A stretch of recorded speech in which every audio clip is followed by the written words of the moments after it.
Sardar Patel educational institute સંચાલિત શ્રી ગગજીભાઈજી સુતરિયા પ્રાથમિક શાળામાં હું મેહુલ ગોસ્વામી આપ સૌ વિદ્યાર્થી મિત્રોનું સ્વાગત કરું છું. વિદ્યાર્થી મિત્રો, નવા વર્ષના મારા તરફથી તમામને હેપી ન્યૂ યર. ભણી ગણીને ખૂબ આગળ આવો, તમારા ક્ષેત્રની અંદર ખૂબ પ્રગતિ કરો તેવી મારા વતી શુભેચ્છા. વિદ્યાર્થી મિત્રો, આજે આપણે ધોરણ 8 વિષય સામાજિક વિજ્ઞાન પાઠ 1 ધાર્મિક સામાજિક જાગૃતિ તેમાં ભાગ 1 બીજા સત્રનો આજે આપણે પહેલો પાઠ અને એની અંદર આજે આપણો પહેલો લેક્ચર છે. તો વિદ્યાર્થી મિત્રો, આપણે સરસ રીતે જે છે એ અભ્યાસ કરીએ. પાઠ 1 ધાર્મિક સામાજિક જાગૃતિ. એની અંદર વિદ્યાર્થી મિત્રો આપણે જોઈએ તો કે 19મી સદીમાં ભારતીય સમાજ અંધશ્રદ્ધા, વહેમો, અજ્ઞાનતા, કુરિવાજો, જ્ઞાતિ પ્રથા જેવા અનિષ્ટોની ચુંગાલમાં ફેલાયેલો હતો. આપણે જોઈએ વિદ્યાર્થી મિત્રો તો કે 19મી સદીની અંદર, અત્યારે 21મી સદી ચાલે છે. 19મી સદીની અંદર ભારતની અંદર તમે દરેક સમાજની અંદર જો તો અંધશ્રદ્ધા હતી, વહેમો હતા, અજ્ઞાનતા હતી. કોઈ પણ સારા કાર્ય માટે જઈને જો વચ્ચે બિલાડી આડી ઉતરે તો લોકો પાછા વળી જતા હતા. કુરિવાજો તો કે ભાઈ જે સ્ત્રીનો પતિ ગુજરી જાય કે મરી જાય તો તે સ્ત્રીને પણ જે છે એ બાળી નાખવામાં આવતી, સતી કરી નાખવામાં આવતી. નાની નાની દીકરીઓ જો જન્મે તો એમને દૂધ પીતી કરી દેવામાં આવતી. આવા અનેક પ્રકારના જે છે કુરિવાજો જે છે એ 19મી સદીની અંદર ભારતની અંદર જોવા મળતા હતા. સંકુચિત અને કૂપમંડુક સમાજમાં સ્ત્રીઓની સ્થિતિ બદતર હતી. એ સમયની અંદર સ્ત્રીઓની સ્થિતિ પણ ખૂબ જે છે એ કંગાળ જોવા મળતી હતી. ખાસ કરીને હું તમને વાત કરું તો માત્ર ઘરની અંદર જ સ્ત્રીઓને જે છે એ રહેવાનું હતું. ત્યાર પછી આપણે જોઈએ તો કે ભાઈ બાળકીને દૂધ પીતી કરવાનો રિવાજ, સતી પ્રથા, વિધવા વિવાહ નિષેધ વગેરે જેવા કુરિવાજો વ્યાપેલા હતા. આપણે જોઈએ તો કે ભાઈ એ સમયે જેઓ બાળકીનું એટલે કે ભાઈ નાની એવી બાળકીનો જન્મ થાય તો એમને મારી નાખવામાં આવે. જો પુત્ર જન્મે તો ભાઈ સરસ મજાના પેંડા વેચવામાં આવતા હતા. સતી પ્રથા, જે સ્ત્રીનો પતિ મૃત્યુ પામે તે સ્ત્રીને પણ સતી એટલે કે ભાઈ ચિતા ઉપર બેસાડીને તેના પતિનું ખોળામાં માથું રાખીને જીવતી સળગાવી દેવામાં આવતી હતી. વિધવા વિવાહ નિષેધ એટલે કે ભાઈ વિધવા જે છે બીજા લગ્ન ન કરી શકે. આવા અનેક જે છે કુરિવાજો ભારતની અંદર જોવા મળેલા હતા. પાશ્ચાત્ય શિક્ષણને કારણે એટલે કે પશ્ચિમી શિક્ષણના લીધે આવા અનિષ્ટોને દૂર કરવા માટે 19મી સદીમાં નવ જાગૃતિ આવી તથા સામાજિક અને ધાર્મિક સુધારણાના આંદોલનો શરૂ થયા. જેવું ભારતની અંદર પશ્ચિમી શિક્ષણ જે છે એ જોવા મળ્યું, આને લીધે 19મી સદીની અંદર એક નવી જાગૃતિ આવી કે જેના લીધે લોકો સમાજની અંદર અને ધર્મની અંદર સુધારણા માટે આંદોલનો શરૂ કરે છે.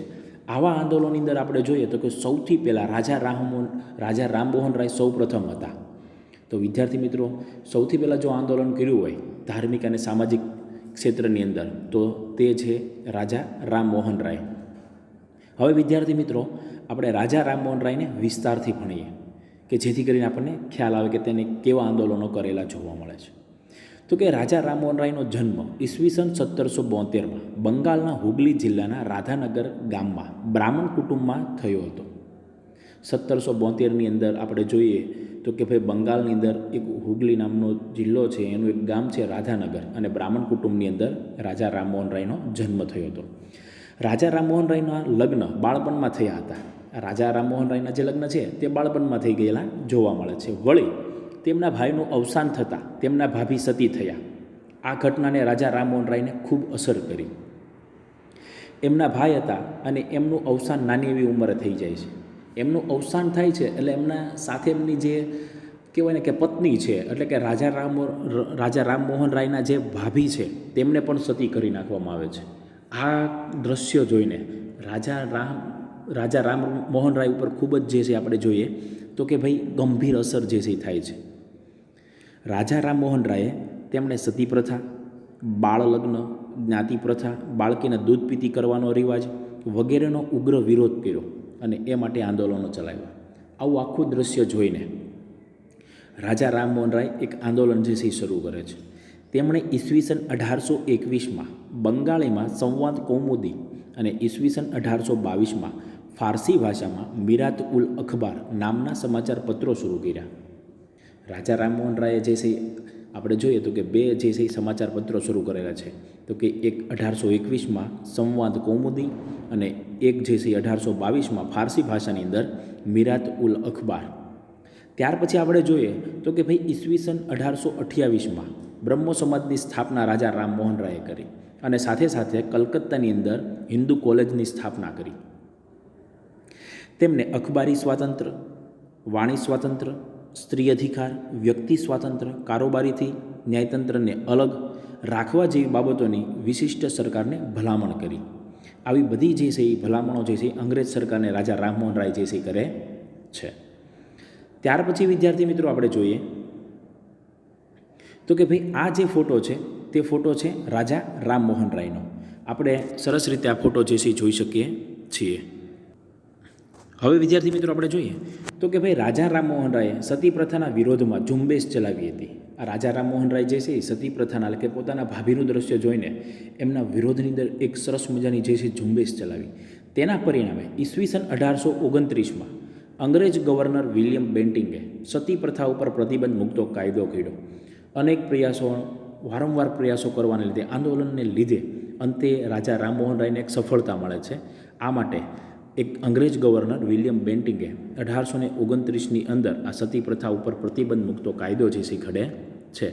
આમ રાજા રામમોહન રાય 19મી સદીમાં ભારતની અંદર નવજાગૃતિના પ્રયાસો જે છે શરૂ કરેલા જોવા મળે છે.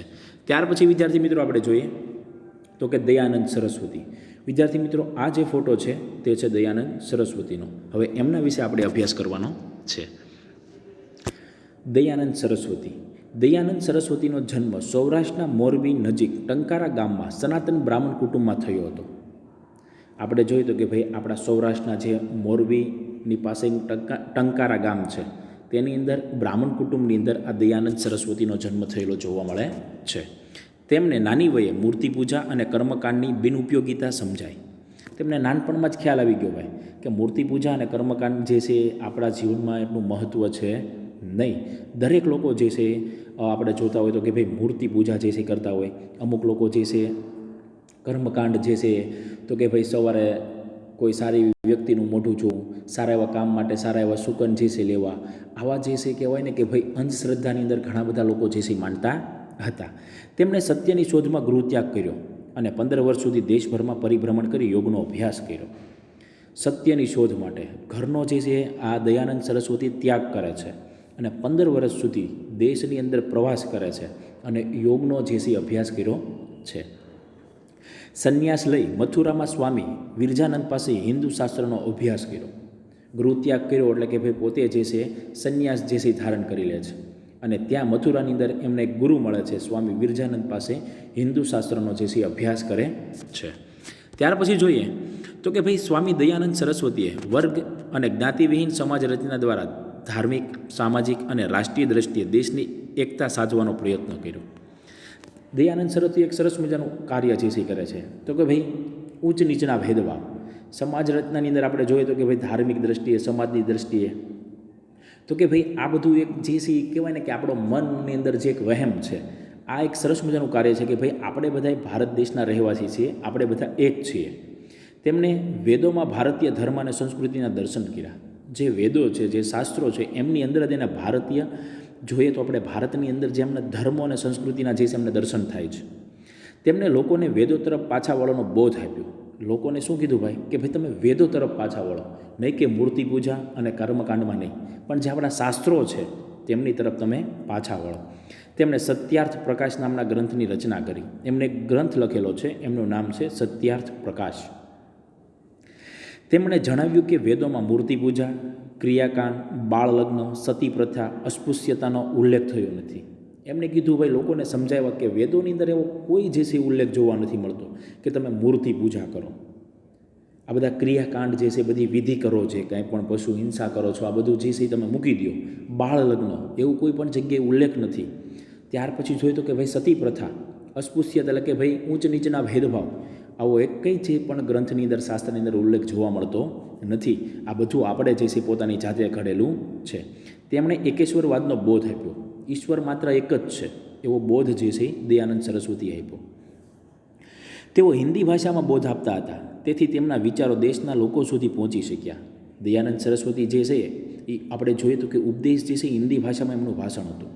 આને લીધે દેશના દરેક નાગરિક સુધી જે છે એમના વિચારો જે છે પહોંચે છે.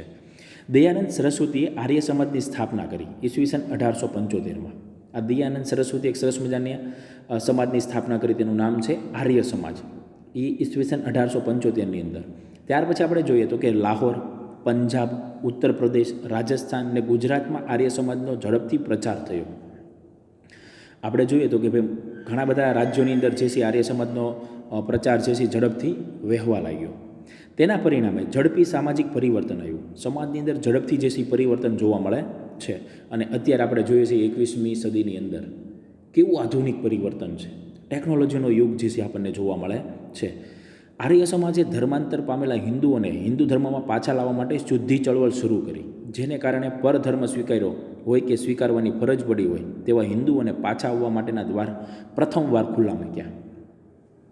દયાનંદ સરસ્વતી એક સરસ મજાનું કાર્ય કર્યું કે ભાઈ જે હિન્દુ લોકો હતા, હિન્દુ ધર્મના જે લોકો હતા, એમાં કોઈને કોઈ કારણોસર એમને બીજો ધર્મ અપનાવ્યો હતો કે ભાઈ બળજબરીથી એમને બીજા ધર્મની અંદર અંગીકાર કરાવ્યા હતા. આ લોકો માટે એમણે એક સરસ મજાની આંદોલન શરૂ કર્યું તો કે ભાઈ શુદ્ધિ ચળવળ, કે ભાઈ તમે હિન્દુ ધર્મની અંદર પાછા જે છે આવી શકો છો. આ માટે જે છે ને સરસ મજાનું જે છે કાર્ય કરેલું પણ જોવા મળે છે. ત્યાર પછી આપણે જોઈએ તો કે ભાઈ સ્વામી દયાનંદ સરસ્વતીના અવસાન પછી લાલા હંસરાજ, પંડિત ગુરુદત્ત અને લાલા રજપતરાય જેવા નેતાઓએ આ સંસ્થાની પ્રવૃત્તિઓ ચાલુ રાખી. દયાનંદ સરસ્વતીનું અવસાન થયું, મૃત્યુ થયું પછી એમની પાછળ જે આપણે વાત કરીએ તો કે ભાઈ લાલા હંસરાજ છે, પંડિત ગુરુદત્ત છે અને લાલા લજપતરાય જેવા જે નેતાઓ છે, એમને આ આર્ય સમાજની જે પ્રવૃત્તિ છે એ ચાલુ રાખી. વિદ્યાર્થી મિત્રો, આપણે પણ ભાવનગરની અંદર પણ હજી આર્ય સમાજની પ્રવૃત્તિ જે છે શરૂ છે, આપણે હાલની તારીખમાં પણ જોઈ શકીએ છીએ. સ્વામી શ્રદ્ધાનંદે ઈસવીસન 1902માં હરદ્વાર પાસે કાગંડી ગુરુકુળ સ્થાપ્યું. એમને આપણે ખાસ કરીને જોઈએ તો કે ભાઈ સ્વામી શ્રદ્ધાનંદે ઈસવીસન 1902ની અંદર એક ગુરુકુળની જે છે સ્થાપના કરે છે હરિદ્વારની અંદર. આ ઉપરાંત ગુજરાતમાં વડોદરામાં આર્ય કન્યા વિદ્યાલય શરૂ કરવામાં આવ્યું, જેમાં શિસ્ત, શ્રમ, સંયમ અને ચારિત્ર્યના પાઠોનું શિક્ષણ આપવામાં આવતું હતું. આ સાથે પણ આપણે જોઈએ તો કે ભાઈ ગુજરાતની અંદર વડોદરામાં એક આર્ય કન્યા વિદ્યાલય જે છે શરૂ છે, તેની અંદર સરસ મજાનું શિક્ષણ આપવામાં આવે છે. સાથે સાથે શ્રમ પણ કરાવવામાં આવે છે અને ચારિત્ર્યના આપણને પાઠો પણ જે છે ત્યાં શીખવાડવામાં આવે છે. વિદ્યાર્થી મિત્રો, આપણે ખાસ કરીને જોઈએ તો કે ભાઈ સૌથી પહેલાં આપણે જોયા તો કે ભાઈ રાજા રામમોહન રાય, તેમને પણ સરસ મજાના આંદોલનો કર્યા હતા. ત્યાર પછી આપણે જોઈએ તો કે ભાઈ દયાનંદ સરસ્વતી, તેમને પણ આપણા સમાજને સુધારવા માટે ઘણા બધા જે છે પ્રયાસો કરેલા છે. કોઈને કોઈ રીતે ટૂંકનોંધની અંદર પણ આ બે પ્રશ્નો આવી શકે છે, સવિસ્તારની અંદર પણ આવી શકે છે. અને સરસ રીતે વિદ્યાર્થી મિત્રો તમે આ વિડીયો જોજો, વારંવાર આ વિડીયો જોજો કે જેથી કરીને આપણને જે છે એ યાદ રહી જાય. વિદ્યાર્થી મિત્રો, આપણે પહેલો લેક્ચર અહીંયા સુધી રાખીએ છીએ. જય હિન્દ, જય ભારત.